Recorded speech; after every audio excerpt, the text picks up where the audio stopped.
السلام علیکم، میں ڈاکٹر فارغ بخاری پاکستان پارٹی سے بات کر رہی ہوں، اور ابھی میں نے PS 114 کے رزلٹس دیکھے۔ پاکستان پیپلز پارٹی جیت گئی، اور اگر آپ 24 گھنٹے پہلے کے آپ واقعات دیکھیں تو آپ نوٹ کریں گے کہ پاکستان پیپلز پارٹی کے جو ہیڈ ہیں وہ آن دا اسپاٹ پہنچے ہوئے تھے اپنے کارکنان کے ساتھ، اور ایک بہت بڑا دنگل ہوا تھا رینجرز کی موجودگی میں MQM کے کارکنوں کے ساتھ، اور پھر PTI کے بھی کچھ لوگ آ گئے تھے اور ان کی آپس میں کشتی ہوئی تھی۔ یہ کشتی صرف سیاسی نہیں تھی، یہ WWF کا میچ ہوا تھا، ہاتھا پائی ہوئی تھی، اور لا اینڈ آرڈر کا مسئلہ ہو گیا تھا۔ تو یہ ہماری جمہوریت ہے کہ جس میں آپ جس کو ووٹرز کو پیسہ کھلا کر، ان کو گاڑیوں میں بٹھا کر، ان کو ہپنوٹائز کر کر، ان کی مجبوریوں کا، بے کسیوں کا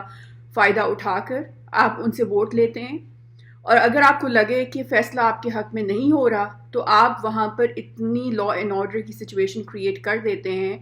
کہ اس بدنظمی کا فائدہ اٹھا کر آپ الیکشن کے ریزلٹس اپنی فیور میں کر سکیں۔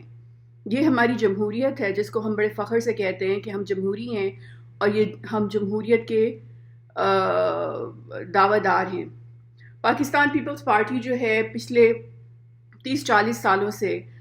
سندھ کے علاقے میں، کراچی کے علاقے میں تھرو اینڈ تھرو حکومت کرتی رہی ہے، لیکن ابھی بھی پچھلے دنوں جب بارشیں ہوئی ہیں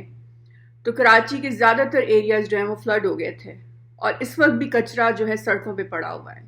لیکن ووٹ آج بھی پاکستان پیپلز پارٹی کو مل رہا ہے، یا پھر MQM کو مل رہا ہے۔ کام کرنے والوں کو نہیں مل رہا، دیانتدار کو نہیں مل رہا، جو اچھے لوگ ہیں، جو کام کرنے والے ہیں، جو کہ واقعی میں ملک کے لیے محبت رکھتے ہیں، ان کو نہیں مل رہا۔ صرف انہیں کو مل رہا ہے جو کہ ووٹروں کو پیسہ کھلاتے ہیں، پیسے دے کر ان کو یہاں پر گاڑیوں میں بٹھا کر لے کر آتے ہیں اور پھر ان سے ووٹ دلواتے ہیں۔ اور آپ کو یہ بھی نہیں معلوم کہ ID کارڈز جو استعمال ہوئے ہیں وہ ریپلیکیٹ ہوئے ہیں، وہ ڈپلیکیٹ ہوئے ہیں، یا پھر وہ فیک ID کارڈز ہیں۔ کوئی چیکس اینڈ بیلنسز نہیں ہیں۔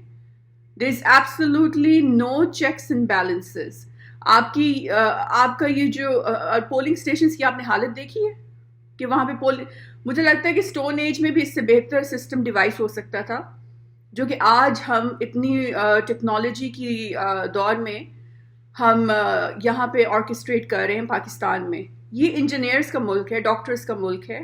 یہ سائنسدانوں کا ملک ہے جو پوری دنیا میں جا کر سسٹمز جو ہیں وہ انوینٹ کرتے ہیں، ڈرگز انوینٹ کرتے ہیں اور ٹیکنالوجی انوینٹ کرتے ہیں، لیکن پاکستان میں ابھی بھی وہی فرسودہ، میرے خیال میں مغل اعظم کے زمانے میں بھی اس سے بہتر پولنگ ہو سکتی تھی۔ لیکن یہ فیکٹرز جو ہیں اس کے بارے میں کوئی بات نہیں کر رہا، کوئی بات کرنا نہیں چاہتا، کیونکہ جو فورسز کنٹرول کرتی ہیں، فارن فورسز، ہمارے میڈیا کو اور ہمارے لیڈرز کو،